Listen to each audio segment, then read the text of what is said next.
Astaghfirullah warahmatullahi wabarakatuh.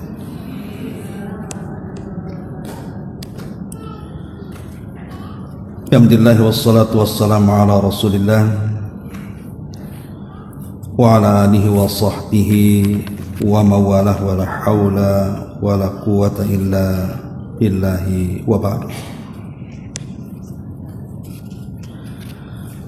Alhamdulillah, di pagi ini kembali kita bisa duduk di Masjid Sukajadi dan kita melanjutkan kajian masih membahas kitab 175 Jalan Menuju Surga Allah Subhanahu wa Ta'ala, dan kita masuk pada poin ke-16. Kita baca hadisnya baru kita terangkan.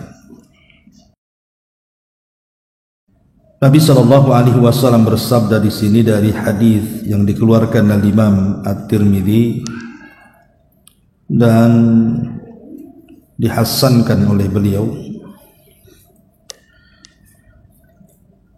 Ala inna dunya mal'unatun mal'unun ma fiha illa dzikrullahi wa ma walah wa alimun aw muta'allimun.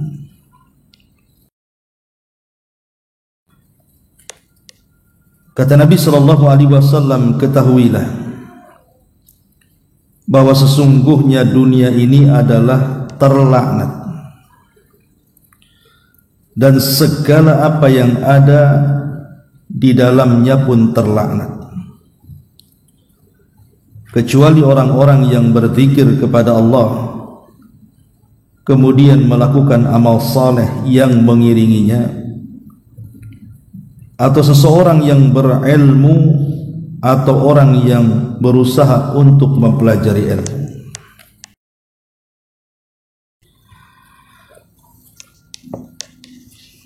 Baik, ma'asyiral muslimat yang dimuliakan Allah Subhanahu wa Ta'ala, di sini pengarang membuat bab penjelasan bahwa sungguh keutamaan dunia hanyalah dengan zikir kepada Allah, kemudian juga amal saleh dan juga ilmu. Dengan hadis yang dikeluarkan Imam Tirmidzi dan dihasankan olehnya. Al-Imam Ibnu Taimiyah ketika memberikan catatan kepada hadis ini, beliau mengatakan, laisa fid dunya minal ladzati a'zam min ladzatil ilmi billahi wa dzikrihi wa ibadatihi. Kata beliau, tidak ada di dunia ini yang lebih lezat kecuali orang-orang yang mengetahui tentang Allah, kemudian berzikir kepada Allah dan senantiasa beribadah kepada Allah Subhanahu wa Ta'ala.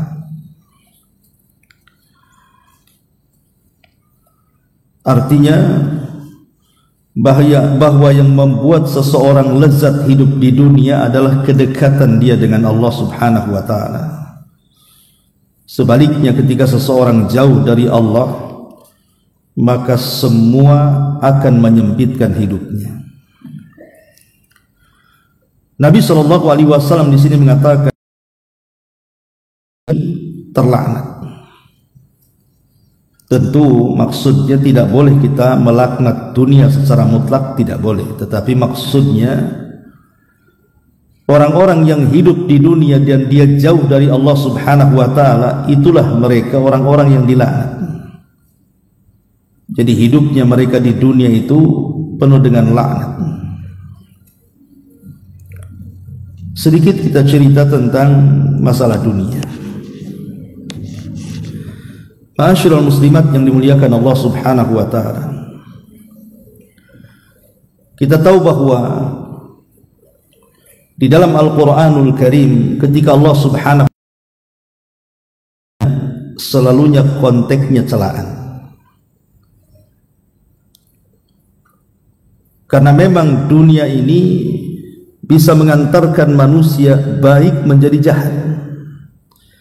Makanya ada istilah para ulama itu sirrut tughyan, dunia. Contoh yang nyata dalam Quran adalah kisah Qarun. Qarun ini dikenal dalam sejarah itu seorang yang pakar dalam bacaan Taurat. Jadi kalau dia membaca Taurat, kitab Taurat itu suaranya indah. Orang suka lah kalau Qarun membaca Taurat itu.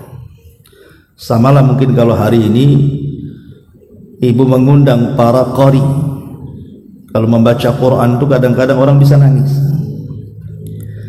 Lah itulah Qarun, kemana-mana diundang untuk membaca Taurat karena memiliki keindahan suara.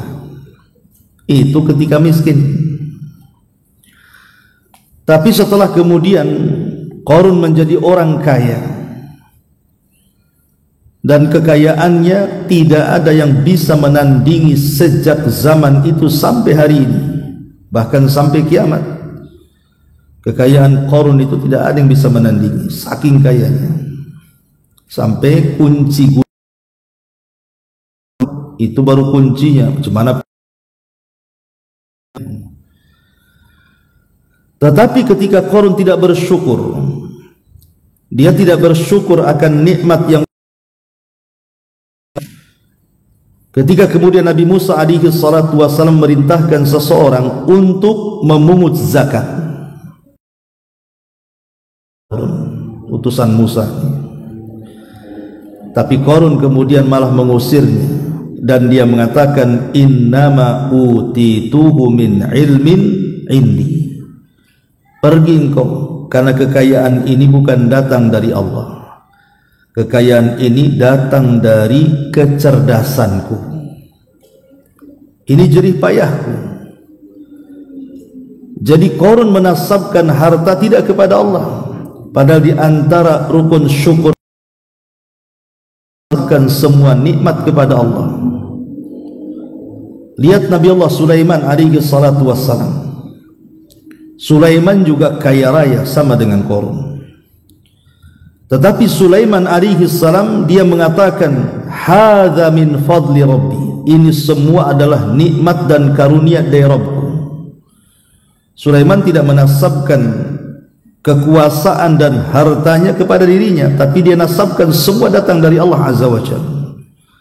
Tapi Qarun tidak. Dia merasa bahwa kekayaan itu datang dari kecerdasannya, jerih payahnya, banting tulangnya, dan sama sekali tidak ada keterlibatan Allah di dalamnya. Sehingga apa yang terjadi, maka Allah Subhanahu wa taala gambarkan dalam Al-Qur'an, fa khasafna bihi wa bidarihil ardh. Maka kami tenggelamkan Qarun dan seluruh kekayaannya ke dasar bumi.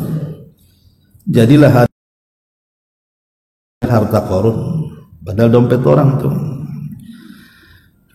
Setiap ngorek-ngorek apa gitu ya, kemudian ada perhiasan di dalamnya, dibilang harta Qarun. Qarun ini bukan dibicarakan dalam Islam saja. Orang-orang Nasrani juga membicarakan soal Qarun. Di Qarun ini luar biasa kejahatannya. Nah, ini sebuah gambaran di dalam Al-Quran bagaimana kemudian Allah Subhanahu wa taala banyak mencela dunia. Makanya di sini Rasul mengatakan, ala inna dunya mal'unah. Ketahuilah dunia ini terlaknat. Ma'asyiral muslimat yang dimuliakan Allah Subhanahu wa taala. Sebenarnya kalau kita bicara tentang hakikat dunia, hakikat dunia ini dijelaskan dalam Al-Quran tepat pada surah Al-Hadid ayat 20. Ibu kalau buka surah Al-Hadid ayat, kita baca ayatnya. Allah Subhanahu wa taala berfirman, i'lamu annamal hayatud dunya la'ibun wa lahwun wa zinatun wa tafakhurun bainakum wa takathurun fil amwali wal aulad kamathali ghaisin a'jabal kuffara nabatu thumma yahiju fatarahu musfarran thumma yakunu khitama thumma yakunu khutama wa fil akhirati adzabun syadidun wa maghfiratun minallahi wa ridwan wa mal hayatud dunya illa mata'ul. Allah Subhanahu wa taala berfirman, ketahuilah itu hanyalah permainan. Ini yang pertama, dunia ini hanya permainan. Kemudian yang kedua, walahwun, kelengahan. Kemudian yang ketiga, wazinatun, perhiasan. Kemudian yang keempat, watafaqurum bainakum, saling bermegah-megahan di antara kalian.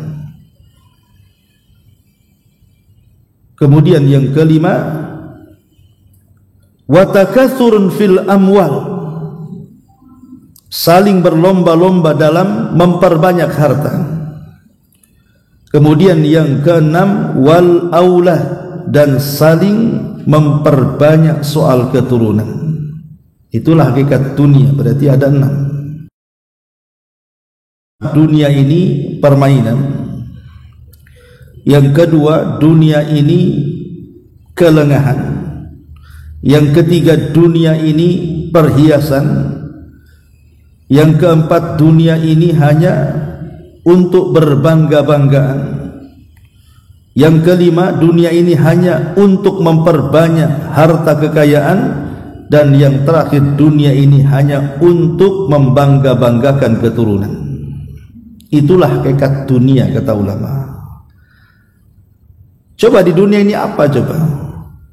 Yang ibu lakukan ya paling di dunia ini senang-senang saja kan, jalan ke sana kemari. Nah, itulah kesenangan. Terkadang seseorang melampiaskan dalam kemaksiatan, minum khamar, berzina dan yang seterusnya. Nah, itulah kelengahan dia. Kemudian juga mengoleksi. Ibu mengoleksi tas, mengoleksi pakaian, mengoleksi perhiasan dan yang semacamnya. Itu apa kalau bukan untuk kebanggaan? Ataupun mungkin ibu berlomba-lomba untuk membangun rumah bagus-bagus, membeli kendaraan yang canggih, kalau untuk bermegah-megahan saja. Kemudian juga memperbanyak harta karena tidak pernah cukup tuh, dan juga berbangga dengan keturunan. Lah, dunia ini berkisar ini saja sebenarnya.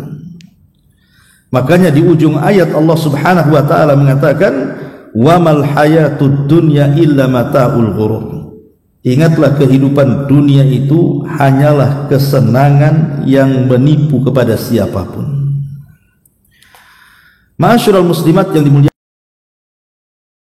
hakikat dunia, ulama mengatakan at-tajmi' wa tafriq. Apa at-tajmi'? Tajmi' itu artinya ibu kumpul. Kemudian setelah terkumpul dunia ini, at-tafriq, ibu tinggalkan pula dunia itu. Sekarang umpamanya ibu punya rumah bagus, punya kendaraan, beli tanah, ngumpulin perhiasan, kemudian uang pun tersimpan banyak di ATM. Satu hari akan datang kepada ibu itu, boleh jadi dunia yang meninggalkan ibu atau ibu yang meninggalkan dunia.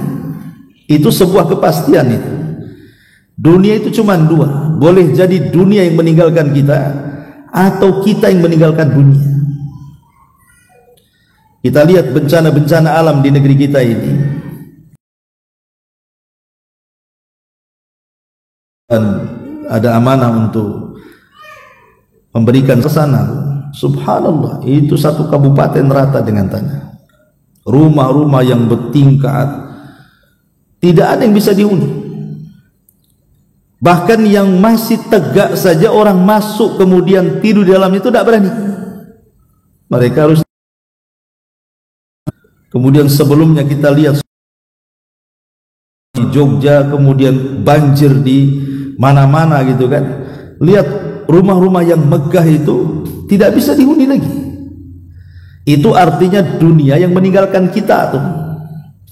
Atau tiba-tiba berangkasnya dibobol dan begitu seterusnya.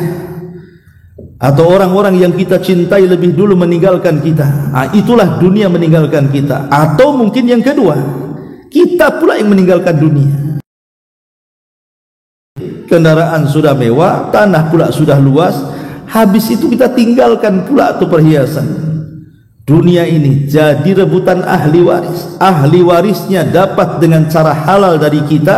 Kita pula kemudian ditanya-tanya di akhirat, dari mana kau dapatkan harta itu, kemana pula kau belanjakan? Coba, kan berat tuh. Nabi mengatakan inna dunya mal'una, dunia ini terkadang terlaknat bagi kita, karena hakikatnya dikumpul-kumpulkan, habis itu pula ditinggalkan. Yang celakanya lagi, terkadang orang ini belum meninggalkan dunia, artinya dia masih hidup di rumah megahnya, masih memandang kendaraan mewahnya, tapi dia tidak bisa apa-apa. Boleh jadi jalan di taman indahnya, untuk ke sana saja butuh orang yang menuntunnya. Lalu apa coba nikmatnya kalau seperti itu? Dia lelah letih ya, dari kecil dia kumpulkan harta itu, setelah dapat tidak bisa dinikmati. Naik mobil saja harus disopir, belum mati padahal.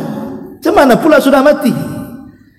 Lah dari sini maka Nabi ingatkan sekali lagi, ala inna dunya mal'una, ingat dunia ini terlaknat.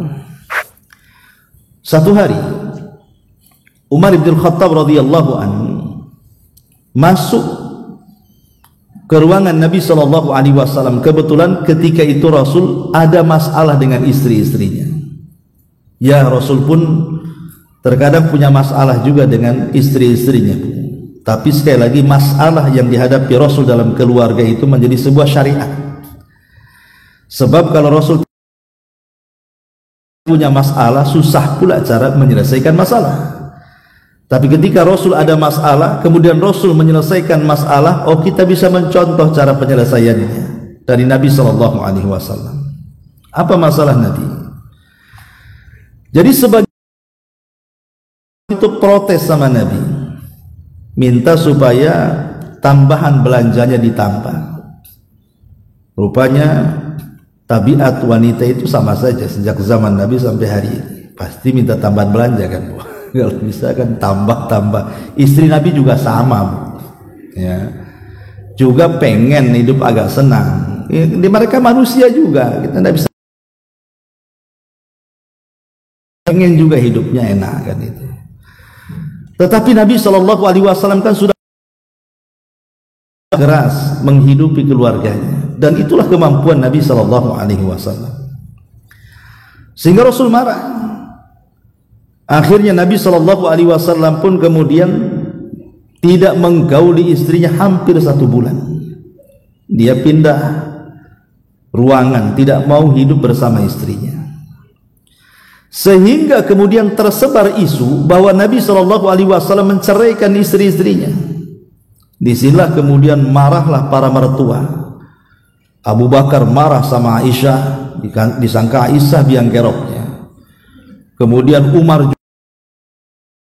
pula biang keroknya. Akhirnya kemudian para mertua ini mendatangi Nabi. Nah, salah satunya Umar bin Khattab radhiyallahu anhu. Dia datang kepada Nabi SAW untuk mempertegas betul nggak dia menceraikan putrinya. Begitu juga Abu Bakar dan yang lainnya.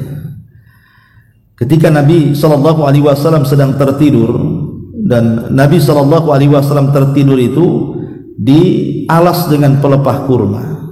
Jadi tikarnya itu pakai anyaman pelepah kurma. Jadi kalau Rasul bangkit dari tidur itu, bekas anyaman pelepah kurmanya itu ngecap di badannya. Jadi Umar bin Khattab radhiyallahu anhu melihat kenyataan seperti itu, dia menangis. Macam mana pula orang nomor 1 di dunia, tidak ada manusia yang lebih mulia di kolong langit melebihi Nabi, kok hidupnya seperti ini? Sementara Umar ini seorang tujar pedagang, dia biasa di zaman jahiliyah mendatangi Persia, bagaimana megahnya seorang Raja Kisra. Dia biasa datang ke Romawi, dia melihat bagaimana megahnya, bagaimana dengan Najasyi dan raja-raja dunia yang lainnya. Sementara Rasul seperti ini kondisinya, padahal dia harus lebih dibandingkan mereka. Jadi Umar menangis melihat Nabi SAW seperti itu. Kemudian Umar mengatakan, ya Rasulullah, tidakkah engkau seperti raja-raja itu? Mereka punya punya dayang-dayang, kenapa engkau mempersulit diri seperti ini? Maka Nabi SAW mengatakan, ya Umar, redhakah engkau, sukakah engkau bahwa kemuliaan-kemuliaan yang harusnya Allah persembahkan untuk kita di sorga, Allah berikan kepada kita di dunia? Ataukah kita memilih kesenangan itu di dunia dengan tidak mengharap kesenangan di dunia? Apakah dengan cukup kita ini mengharap kesenangan di akhirat dengan merasakan kondisi seperti ini di dunia? Maka Umar radhiyallahu an pun terdiam.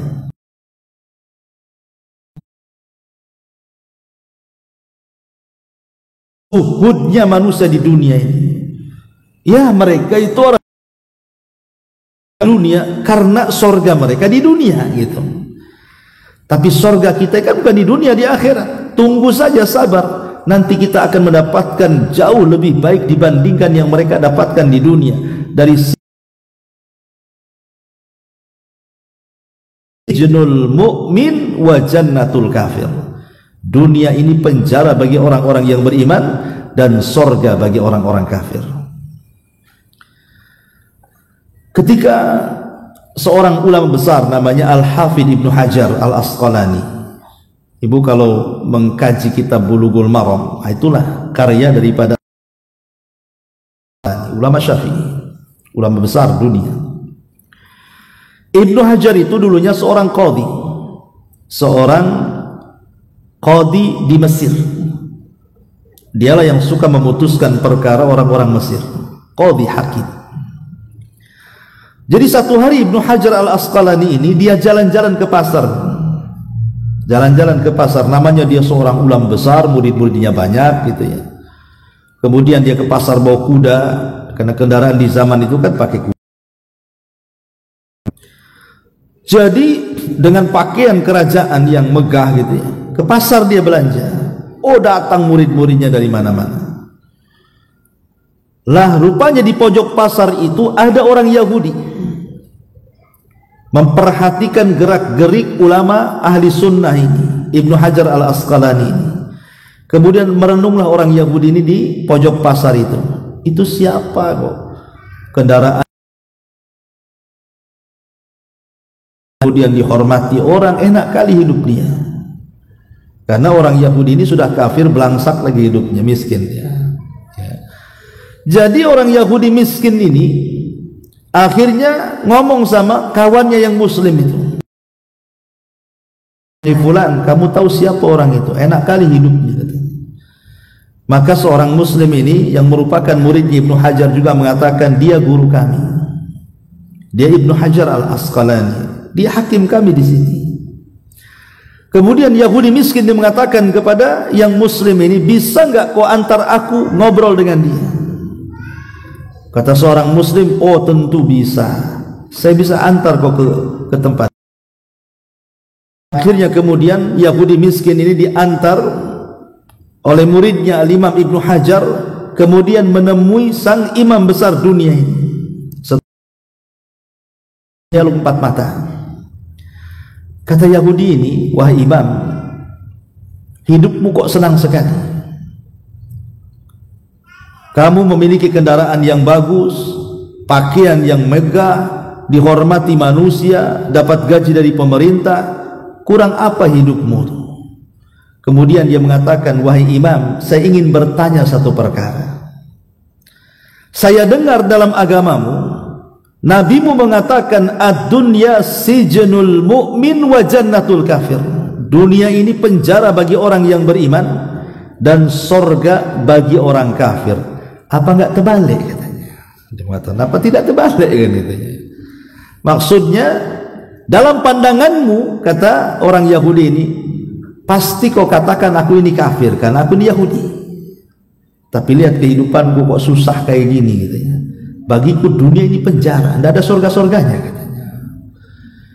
Tapi engkau ini bagimu adalah menurut pandanganmu. Katanya seorang mukmin itu dunia penjara bagi dia. Kulihat kau tidak di penjara, kau senang hidupnya. Macam mana dengan hadis itu? Akhirnya Ibnu Hajar Al-Asqalani menjelaskan tentang posisi hadis itu kepada Yahudi fakir ini. Dia mengatakan sini, saya akan kasih tahu makna hadis itu. Kemudian kata Al-Hafidz Ibnu Hajar, tahukah kamu ketika Nabi SAW mengatakan bahwa dunia itu penjara bagi orang yang beriman, aku gini-gini, kata Al-Hafidz Ibnu Hajar, walaupun dalam pandanganmu aku ini senang menggunakan kendaraan, digaji pemerintah, dengan pakaian yang seperti ini, dihormati manusia, tapi dunia bagiku itu masih penjara. Kenapa? Karena aku belum bisa meninggalkan sholat, aku belum bisa meninggalkan puasa Ramadan, aku belum bisa meninggalkan zakat, aku belum bisa meninggalkan haji, aku belum, Allah perintahkan dan Allah wajibkan kepada penjara dengan perkara-perkara itu. Kemudian kata Al-Hafidz Ibnu Hajar Al-Asqalani, tapi engkau, maksudnya engkau itu Yahudi fakir, sesusah-susahmu kau di dunia dibandingkan dengan neraka surga bagimu katanya. Sebab kalau kau masuk neraka kondisinya lebih menakutkan lagi. Kau ini masih surga, beda. Sesenang-senang aku di dunia menurut pandanganmu, di surga jauh lebih senang. Maka dari sini Bu yang dimuliakan Allah Subhanahu wa taala, bahwa dunia ini adalah penjara karena kita belum bisa bebas, masih ada hukum-hukum taklif yang harus kita lakukan. Kalau meninggalkan salat bisa kafir, jadi masih terpenjara dengan perintah-perintah dan menjauhi larangan. Sampai kapan itu? Ya sampai menjemput kematian lah. Adapun ke masalah topik tadi, ini begitu dicela oleh Nabi SAW, ada beberapa poin yang ingin saya jelaskan. Pertama Bu, karena mencintai dunia berarti mengagungkan dunia. Mengagungkan yang hina itu tidak pantas. Kalau hendak mengagungkan, maka agungkan yang mulia. Dunia ini hina, kenapa diagungkan? Sementara akhirat itulah kemuliaannya di situ. Yang kedua, Allah Subhanahu wa taala mengutuk dan murka. Dan juga Nabi sallallahu sampai Nabi sallallahu alaihi wasallam lewat, ada bangkai kambing. Bangkai kambing ini cacat. Kalaupun seandainya dia hidup, dia cacat. Mungkin ekornya putus atau telinganya robek, pokoknya cacat. Kalaupun hidup dia cacat, tapi dia sudah jadi bangkai. Jadi Nabi SAW mengatakan kepada para sahabat, mau enggak kalian membeli bangkai kambing ini? 1 dinar saja atau 1 dirham saja. Sahabat mengatakan, Rasul, walaupun dia hidup kami tak mau katanya. Jangan lagi bangkai, hidup pun kami tak mau 1 dirham itu. Maka Nabi SAW, maka kondisi jauh lebih buruk daripada bangkai kambing ini. Lihat kata Nabi, bahwa dunia itu jauh lebih buruk dibandingkan bangkai kambing ini. Sebab gini, permisalkan dalam hadis yang lain, jikalau ada 2 serigala, dua-duanya lapar nih serigala, belum makan 3 hari. Tiba-tiba ada seekor domba. Kira-kira serigala ini menerkam domba itu tidak? Pasti menerkamnya. Kira-kira mencabiknya tidak? Pasti mencabiknya. Kira-kira memakannya tidak? Pasti memakannya. Namanya serigala lapar. Maka Nabi SAW sesadis-sadisnya ketika kemudian mencabik-cabik buruannya, itu tidak lebih sadis dibandingkan orang yang mengejar dunia. Lihat permisalan Nabi. Jadi buruannya dicabik betul tuh buruannya. Tapi Rasul mengatakan sesadis-sadisnya dua serigala lapar yang mencabik buruannya tidak lebih sadis dibandingkan manusia yang mengejar dunia. Karena akibat mengejar dunia, terkadang antar keluarga saja bisa musuhan loh. Antar saudara loh tidak bisa tegur sapa gara-gara dunia kan. Contoh masalah waris saja yang mudah. Tambah banyak gara-gara waris. Bahkan ada seorang anak yang tega membunuh orang tuanya karena ingin mempercepat dapat warisan. Banyak tuh kejadian seperti itu. Diracunnya orang tuanya supaya cepat mati dapat warisannya. Antara teman coba yang tadinya akrab bisa musuhan. Itu gara-gara dunia semuanya. Terkadang tak jarang Bu, orang itu ini menyakiti orang lain hanya karena dunia. Sikat sikut sana sini dan begitu seterusnya.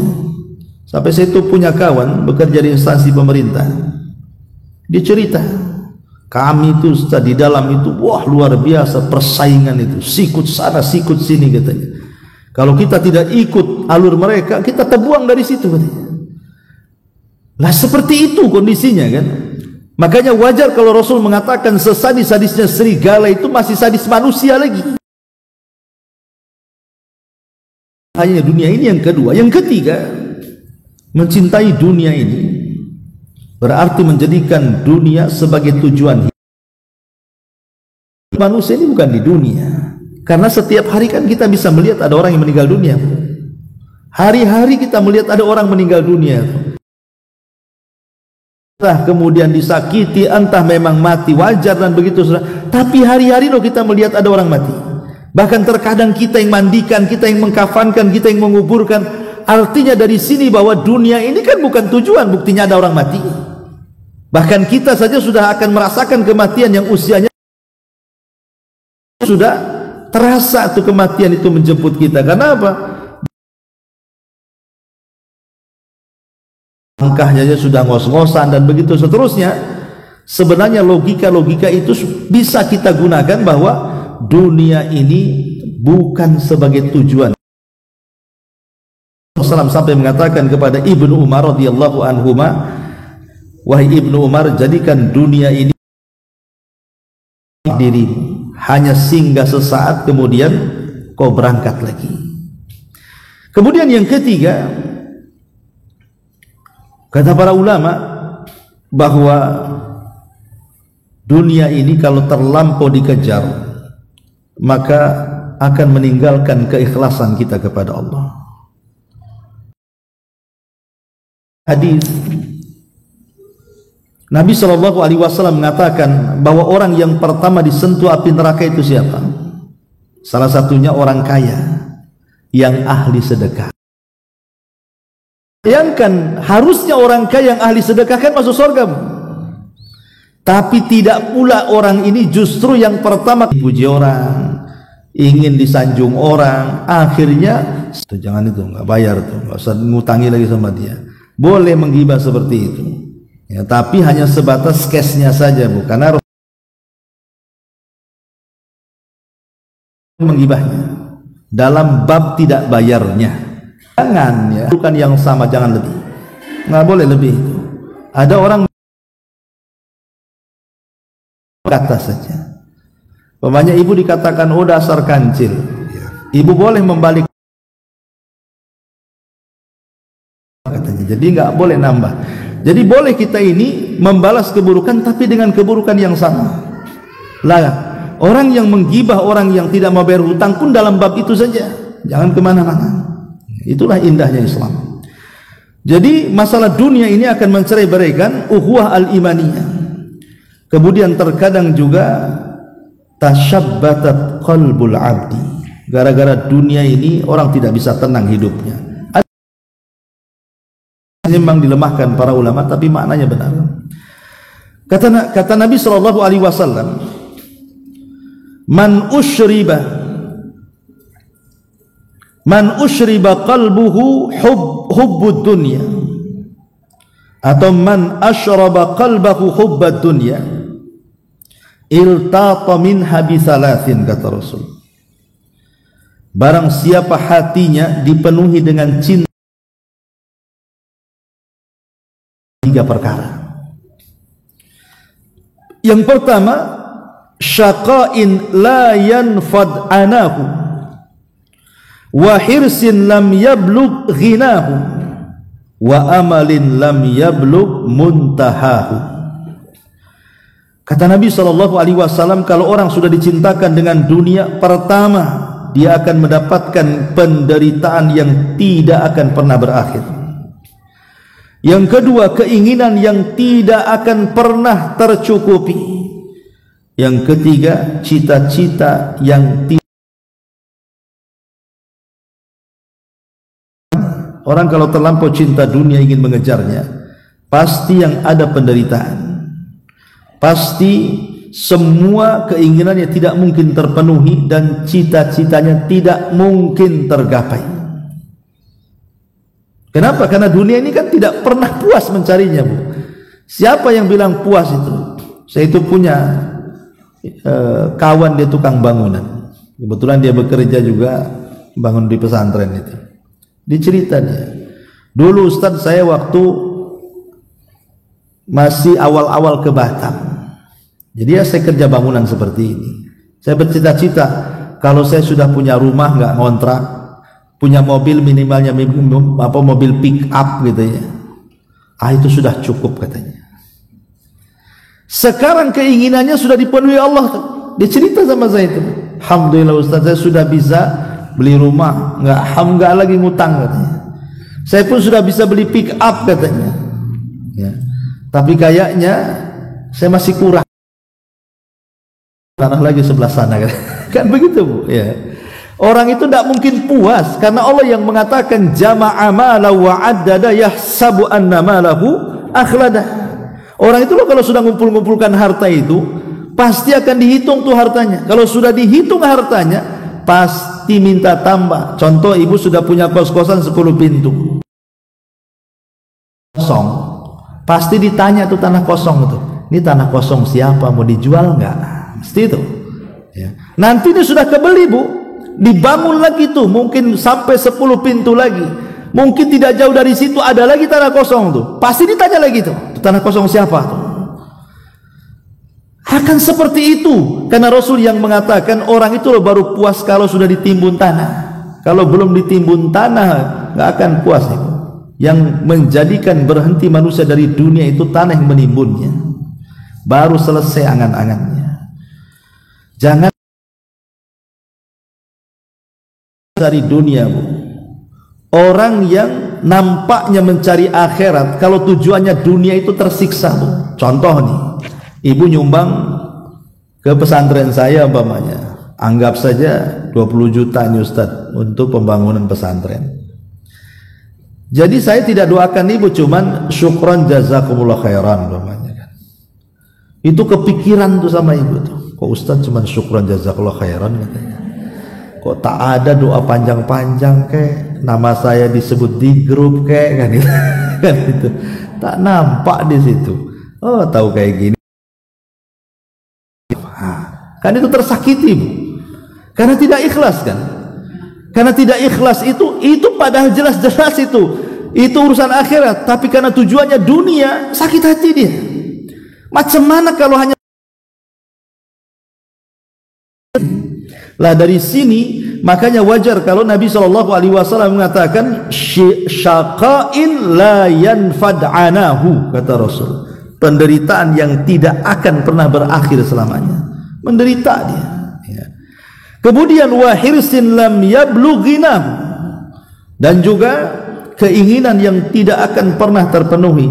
Ibu kalau seandainya ibu berbuat baik, kemudian semua orang ingin memuji ibu, bisa? Tidak bisa. Karena keredoan manusia itu, kita mencari redho manusia itu sesuatu yang mustahil didapat. Ibu ini di sini umpamanya untuk mendapatkan pujian satu jemaah pengajian, ibu melakukan kebaikan. Belum tentu semua orang suka, Bu. Orang yang berbuat baik saja tidak semua orang suka. Kalau tujuan berbuat baik itu supaya dapat pujian orang. Karena yang namanya ridho nas ghayatun la tuhsa, kata ulama, ridho manusia itu cita-cita yang mustahil kita dapat. Orang berbuat baik tidak semua orang suka, apalagi orang buat jahat. Lah itulah dunia. Lah dunia ini sallallahu alaihi wasallam wa hirsin la yablugh ghina, keinginan yang tidak akan mungkin terpenuhi secara maksimal. Ada saja kekurangannya dunia itu.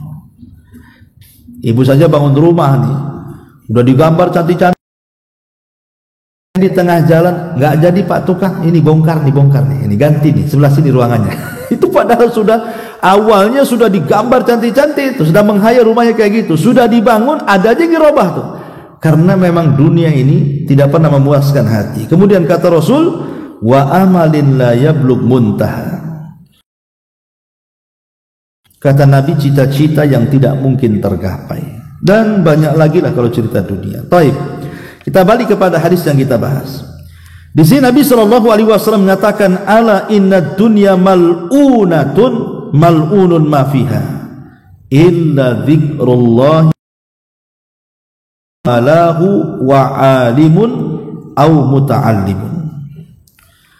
Ketahui adalah terlaknat dan laknat kecuali zikir kepada Allah Subhanahu wa taala, kecuali zikir.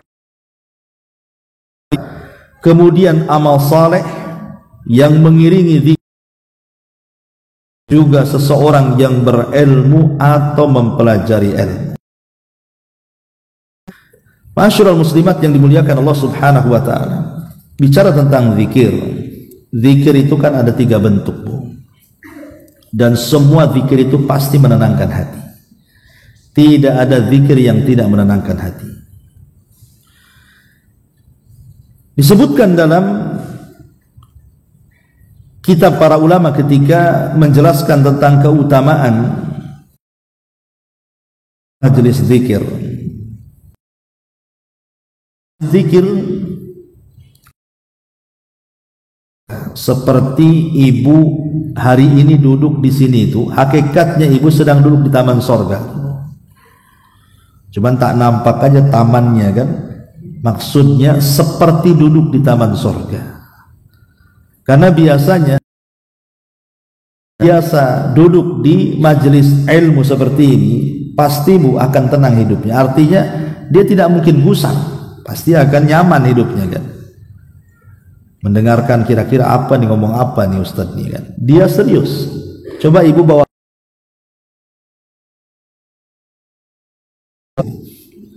apa enggak goyang-goyang pantatnya, Bu? Kapan Ustadz, lama kali ini udah. Karena udah terbiasa duduk masalahnya. Kalau ibu kan ibarat ikan dicemplungkan ke air kan, tenang aja dia. Kalau kawan ibu yang tidak pernah duduk di majelis taklim, itu kayak burung dimasukkan sangkar, tuh mau keluar aja dia. Nah, seperti itulah orang kalau sudah cinta dengan ilmu, maka dia akan cinta dengan majelis zikir, dengan duduk zikir. Adapun bentuk-bentuk yang pertama, duduk bersama-sama, ya masing-masing berzikir, itu juga termasuk majelis zikir. Jadi sama-sama dengerin kajian, atau ibu mungkin disebut majelis zikir. Kemudian juga yang kedua, jika ibu kemudian membaca Al-Quran, duduk,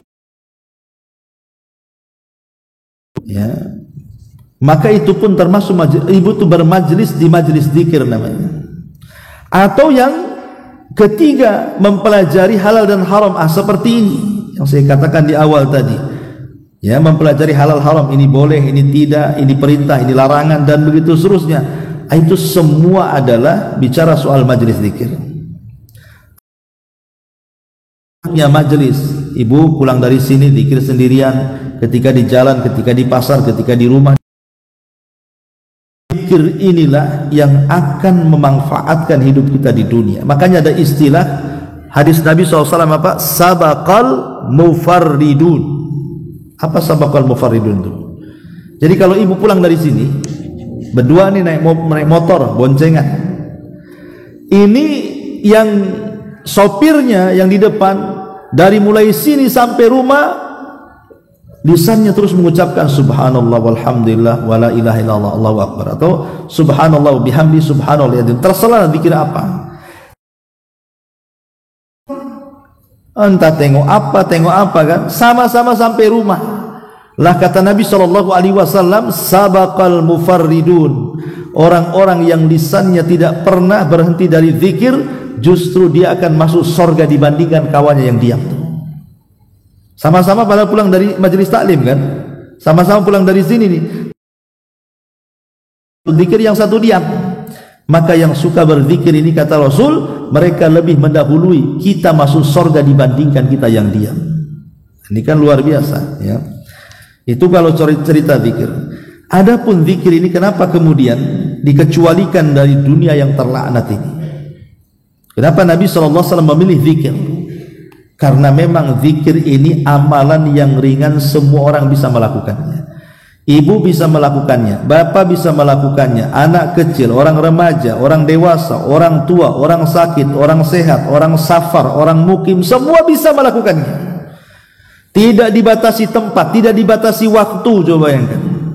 Semua bisa melakukannya. Tidak orang bisu, tidak orang bicara, tidak orang tuli, tidak ada orang mendengar. Semua bisa berzikir, karena zikir itu bisa dalam hati, bisa dengan lisan, bisa dengan pikiran kan. Makanya amalan, dari situlah Rasul SAW memprioritaskan yang pertama kali zikir. Baru setelah itu wa mawala, amalan yang mengiringi zikir, wa alimun au muta'allimun, orang alim ataupun orang belajar. Ma'asyiral muslimat yang dimuliakan Allah Subhanahu wa taala. Kenapa di sini Nabi SAW mengatakan alim wa muta'allimu dan orang yang mempelajari ilmu? Karena kalau bicara dengan dunia itu banyak. Contohnya ilmu itu bisa menjaga kita, Bu. Tapi dunia itu kita yang jaga. Kalau ibu punya ilmu, ilmu yang menjaga kita tuh. Tapi kalau kita punya harta, kita sibuk menjaga harta. Ilmu kalau diamalkan, Bu, itu bertambah. Harta kalau dibelanjakan pasti berkurang. Ya. Ilmu akan menjadi hakim yang memberikan hukum kepada kita. Sementara harta itu menjadi objek hukum, dia yang terkena hukuman ya. Kemudian mencintai orang yang berilmu itu bagian daripada ibadah, tapi menyesatkan orang, jadikan orang pemiliknya menjadi seseorang yang ditaati, dijadikan contoh. Tapi orang-orang kaya justru terkadang dihujat dan tidak dijadikan contoh, apalagi dia bakhil. Kemudian juga harta ataupun orang-orang yang berilmu itu, mereka senantiasa dihormati di dunia dan di akhirat. Lah pemilik harta ini udah dicela di dunia, dicela pula di akhirat ya. Dan banyak sekali perbedaan ilmu dan harta, sampai Imam Ibnul Qayyim rahimahullahu taala menyebutkan 40 poin bagaimana harta, ilmu dan para penuntutnya. Wallahu a'lam bishawab. Ini yang bisa saya sampaikan, Bu. Kalau ada yang bertanya silakan.